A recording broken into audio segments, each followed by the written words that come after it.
After the catastrophic Great War, during which most great powers collapsed or got a change in leadership, a new ideology would rise from the ashes. Known as accelerationism, it would take a hold in countries like France and Poland. And the third country to adopt it was ours, Yugoslavia. It occurred 5 years ago as Vladimir Dvorikovich united the left and the right in order to overthrow the king and uphold the idea of Yugoslavia. Since then, Dvorikovich has started consolidating power around himself and passed several radical reforms to destroy the concept of man, uniting the nation under one collective idea of full speed ahead. And these ideas are disliked by parts of the coalition, who are now demanding that he step down. Full-on conspiracies were soon planned to topple our Voda, but he was several steps ahead in the future, and the opposition were soon arrested as his thoughts hold on to our state. So together with his genius, we will lead Yugoslavia to a future brighter than one of 1,000 suns. And now that there is no more opposition, we can begin creating the new face of Yugoslavia. Through massive government investments, we will construct new factories, modernize our nation, and accelerate our progress to bring us towards the future. Meanwhile, we would continue establishing accelerationism as the one and only ideology in Yugoslavia to enable the fight against demagogues. During these radical reforms, we also started looking into economic reforms to find a proper solution to the economic problems. But before we could begin implementing the solution we found of removing personal property in line with the accelerationist ideology and to further accelerate to a collective future, we met opposition against us once more. Still from the inside, but not really, because 1933 Bulgaria had joined the Yugoslavian project, but integration was slow and we would still be seen as one nation with two governments. While we for a long time had more influence than Sofia had, with the change in leadership towards reactionary esotericism, Bulgaria has started challenging our rule as they seek to unite Yugoslavia under their government and not ours. This is of course unacceptable, as only our government can bring Yugoslavia to the future it deserves, and we will therefore start pressuring them to capitulate to a full political integration.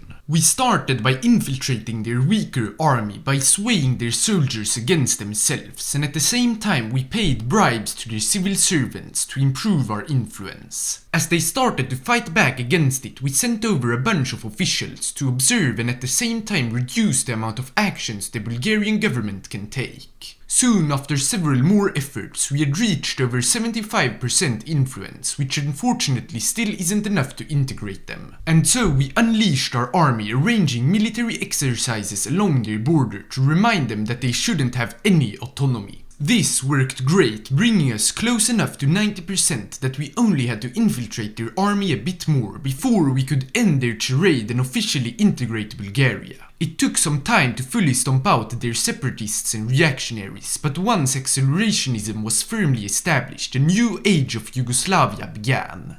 We would begin implementing the collectivist reforms that we'd previously envisioned. Part of this was drafting the typical 5-year plans inspired by the socialist ideology, as well as creating a cult of labor, uniting our people with work. However, if we want these economic reforms to reach their true potential, we need the accelerationist ideology to go hand in hand with them. And so, together with our Voda, we will continue transforming Yugoslavia into the future. We started with the reforms most closely linked with the economic, mainly implementing Yugoslav socialism and an experimental industry to construct the infrastructure not of today but of tomorrow. With the help of Nikola Tesla, we would also speed up our progress to the future ruthlessly, and it quickly bared fruit as electrification of our lands picked up speed and we began ruling over even nature itself. However, in our nation there are still people who object to our ideas and try to hold on to the dark past. And if they stay in darkness, our nation will as well. Thus, we will shine the bright light of accelerationism on them, creating a new kind of state, one of complete unity. But before we reach the future, we must finish the economic reforms. At first, we simply focused on connecting up our country by constructing infrastructure so that it actually can function as one entity. But we soon moved on by continuing the urban revolution we've been seeing by further rapidly increasing our industry. And so we finally reached the economic unity and brotherhood we have sought to create, as our nation now speaks with one voice and dreams one dream. A dream that has now become a reality. There might still be some living in darkness in our nation, but they will soon be brought into the light of Yugoslavia, a light that alone shines in the darkness and allows us to reach further and further into the future until we reach godhood. But while we have ascended from being mere animals, many of our Slavic brothers are still forced to subjugation to the forces of evil, mainly thinking of those repressed by the Italians, both the kingdom and the futurist accelerationists supported by the French. But there are also those occupied by the Austrians, Albanians and many other nations. And if we want to reach the future we strive for, our brothers will have to be saved. Thankfully this is within reach, as our Voda has already built up our army to militarily liberate them. Once the 6 additional infantry divisions have finished training, it will reach close to 500,000 deployed men. However, our generals have told us that this won't be enough, especially since it only consists of basic infantry supported by some artillery. What we need to win is something faster, light tanks, just like our accelerationist rivals, the French. And since war is almost synonymous with our culture as well as scientific advancements with our ideology, we will be able to quickly get these tanks on the ground. This gave us the courage to already begin justifying a war goal on the nation of Rumelia, formerly known as Albania, because after Enver Hoxha seized the nation and turned it into an Islamic republic, it has been mostly isolated from the rest of Europe, meaning that an invasion would go largely unnoticed and work as a great exercise for our forces. However, this wouldn't be our first invasion, since with tensions between Fiume and the Italian government in Rome having escalated to a point of war, we saw an opportunity to march in and annex the Italian puppet regime in Montenegro. And since Italy was fighting a two-front war after France joined, this annexation was the least of their worries. However, all Slavs won't be liberated as easily as Montenegro and hopefully Albania, so if we want to secure the future we've been talking so much about, we need to find an ally in our cause. But with the only accelerationists out of the question due to their occupation and support for it, or their folkism, we need to find allies outside of our ideology. And while it can be hard for some, we will bury the axe with the Germans, as we actually share a lot of common enemies and together we would have a much greater chance at destroying them. And due to our socialist tendencies, they were already more than happy to agree to a non-aggression pact and the possibility of us to join their Hoi4 front after further cooperation. While signing the pact with the Germans, our army had continued developing itself, now equipping all our infantry with light flame tanks, as well as starting the production of our normal light tanks. And the time to try them out, at least the flame tanks, had now arrived, because we declared war on the Islamic Republic just like planned. We started small with only a few minor skirmishes, but as our small advances slowed down, we reinforced and soon the Albanian forces were sent running. After only a week or so, the country had been split in two, from which it only took 2 days to destroy 2/3 of their forces and capture their capital. As Vlora was about to fall, they capitulated, and we officially annexed Albania into our Commonwealth of Southern Slavdom. But this leaves us with only powerful nations left to attack, except for Romania, who we can't attack at the moment. So we will use this downtime to work ourselves even closer to the Germans. Together we exchanged military doctrines, greatly helping our research, and we also opened up economic relations as we exchanged intelligentsia to boost both of our industries. In the meantime, we fortified our border with Austria, constructed radar stations, and began the training of our 10 light tank divisions in preparation for the coming wars. Soon the cooperation with Germany had reached the point of an alliance, and we were invited to the Hoi4 front, which we happily joined. And thus, with a strong ally, we can continue our conquest, but the question is against who? We could attack the French now that they are having troubles against Italy, but with no connection to Germany, we would have a hard time helping them. And if we attack Austria to create this connection, Switzerland and Italy might join, indirectly helping the French. After thinking for a long time together with the Germans and Hungarians, we decided to attack the Austrians as we were the most prepared for them and the benefits for Germany would be greater than attacking the French. So we started justifying the war, which took 60 days, during which we assembled our infantry army, put our spies in action, deployed our tanks and planned our offensives. The plan was to first not call in our allies and see how far we could advance alone. Then, once we need their help and they are ready, we can call them in. So we declared war alone, and just like we had anticipated, the Swiss and Italians joined the war against us. But this was beneficial because while the Austrians had largely reinforced our borders, the Italians hadn't, and we could stage our first offensive against them. 3 of their divisions were quickly encircled and destroyed, and we rapidly moved into Fiume. With the Austrians also surprised by the Italian weakness, we were able to snatch the capital of Slovenia without a single battle. Then, once our tanks joined, Trieste would fall and we entered Friuli. But at this point we switched our focus to Austria to attempt to break through their massive wall of infantry in Slovenia. While the battle started promising, they eventually failed, and we decided that it was time to call in our allies.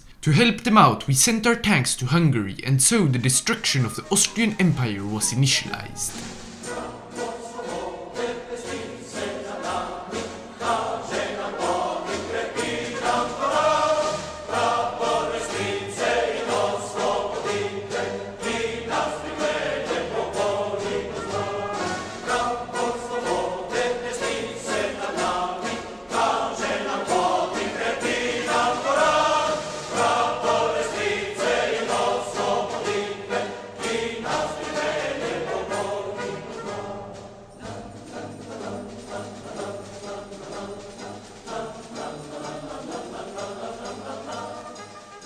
After capturing all of Czechia and bringing the Austrians extremely close to capitulation, one event would greatly obstruct our victories. The French declared war on Germany, who weren't ready at all for a two-front war. This forced us to deploy an army of untrained infantry divisions to send to the French front. However, our high command decided not to fully shift our focus to protect Germany. Instead, we will try to defeat the Austrians as quickly as possible. While our tanks moved into position to attack Vienna, we defeated the remaining parts of Fiume that the Italian government weren't able to defeat after we joined the war. Back to Wien, our tanks had initiated their offensive and a breakthrough was quickly found. Since the capital was quite defended, we found it easier to encircle the city, which then allowed us to quite easily and with only losses of a few hundred capture their capital. But the Austrian government still didn't surrender, and we had to capture Graz as well before they together with the Swiss capitulated. Germany annexed almost all the lands except Slovenia and Burgenland, which went to Hungary. And so this leaves Italy and France to destroy, where the clear choice on who to defeat first is the weaker Italians. And with chaos in northern Italy due to our newly opened front, we were able to start a battle for Italy with a huge win as we utilized the chaos to encircle their forces, capture Venice, encircle even more forces and arrive to the outskirts of Milano. With far too few Italian reinforcements arriving, our light tank divisions could continue to use their speed to capture more and more cities with little resistance. Soon we had split Piedmont and Genoa from the rest of Italy, and after continuing to defeat their forces one by one, the Italian government in Rome surrendered. But not to us, instead they transferred all their lands to the already defeated Fiume. Fortunately, the Italian army refused to join the Futurists, so we could capture the rest of the Italian Alps before any French forces arrived, and the rest of Italy only being stopped by Irish forces once we tried to cross to the unimportant Sicily. All this means only France is left to defeat, and Germany together with one of our generals have already started the work, capturing Nice and Toulon as well as fighting over Marseille. And once our tank forces join, our offensive luck will continue despite the stronger French army. So let us begin the destruction of the Futurists who have betrayed us by supporting Fiume.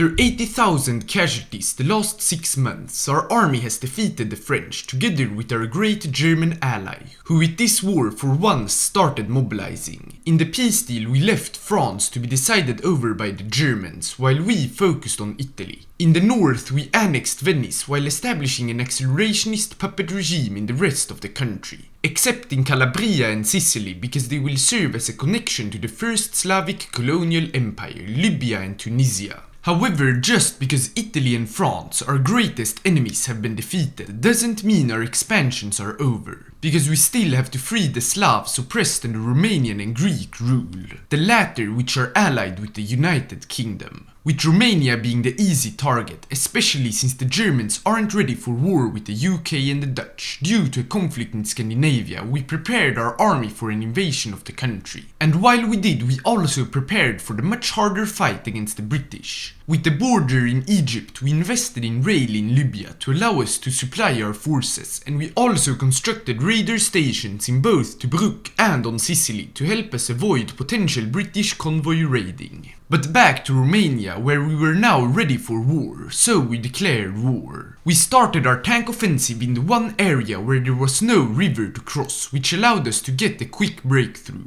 We then reached a river where they didn't have any defenses, which allowed us to cross into Moldavia and capture the whole area with little resistance. However, with Bucharest now in the south, we had to turn direction, which actually benefited us, as the Romanians hadn't expected an attack from the north of Bucharest. This allowed us to both capture the city and encircle several units. With only Transylvania left to capture, we called in Hungary into the war, and together we quickly ended the Romanian regime. The new borders were also quickly drawn. We annexed the 2 Bulgarian states south of the Danube, established a puppet regime in Bucharest, and let Hungary annex Transylvania. And this leaves only Greece and their British allies to defeat. However, we aren't ready for war yet. Construction in Libya is still ongoing, and to combat the British more effectively, we have started development of a Slavic air force whose goal it is to defeat the British and torpedo the British Navy to the bottom of the sea.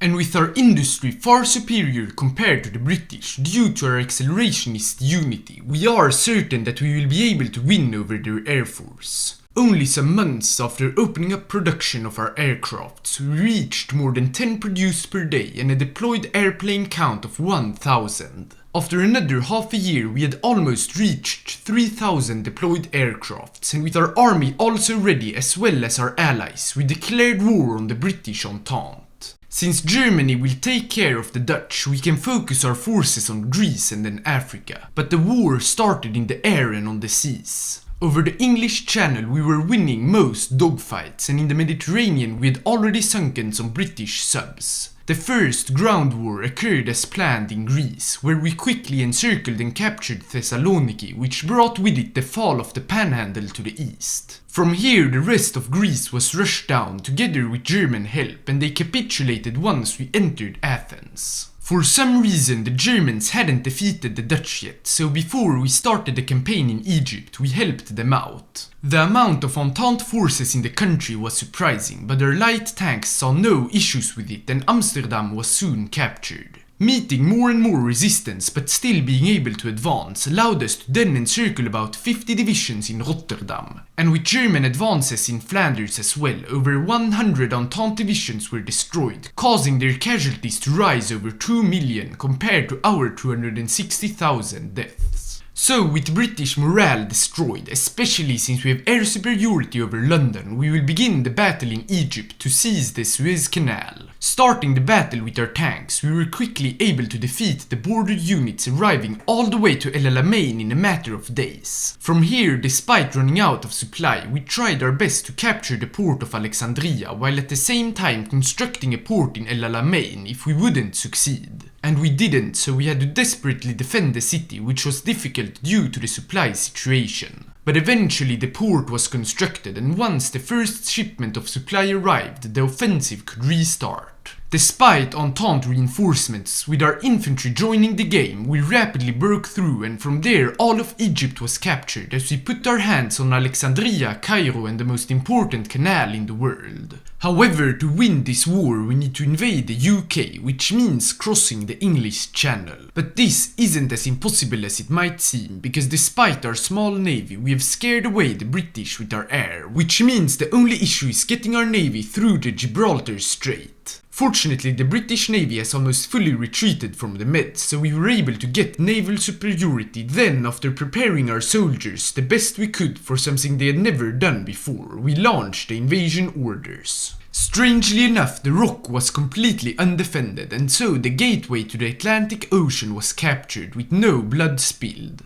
which meant our navy could reach the British Isles in preparation for a naval invasion. And while our navy still only is 30 ships big, our air force has been able to reduce the British navy to under 150 compared to the probably over 300 before the war. But with still more British ships in the channel than our, we had to continue bombing them. But eventually we did dare bringing out our navy to engage small parts of the British, which helped us sink it faster. As the year reached 1944, the British navy was reduced to less than 100 ships, and we even catched one of their aircraft carriers without protection. So due to all these losses, the Brits had completely abandoned trying to protect the channel, which allowed us to gain naval superiority. In the matter of 2 weeks, we had prepared and launched the invasion plans. With few garrisons, Dover and 2 more ports were quickly seized, and London was entered some days later. Once our light tanks arrived, the rest of the UK was easily captured because the British Navy had been their only layer of defense, and now that it was destroyed, the whole United Kingdom fell apart.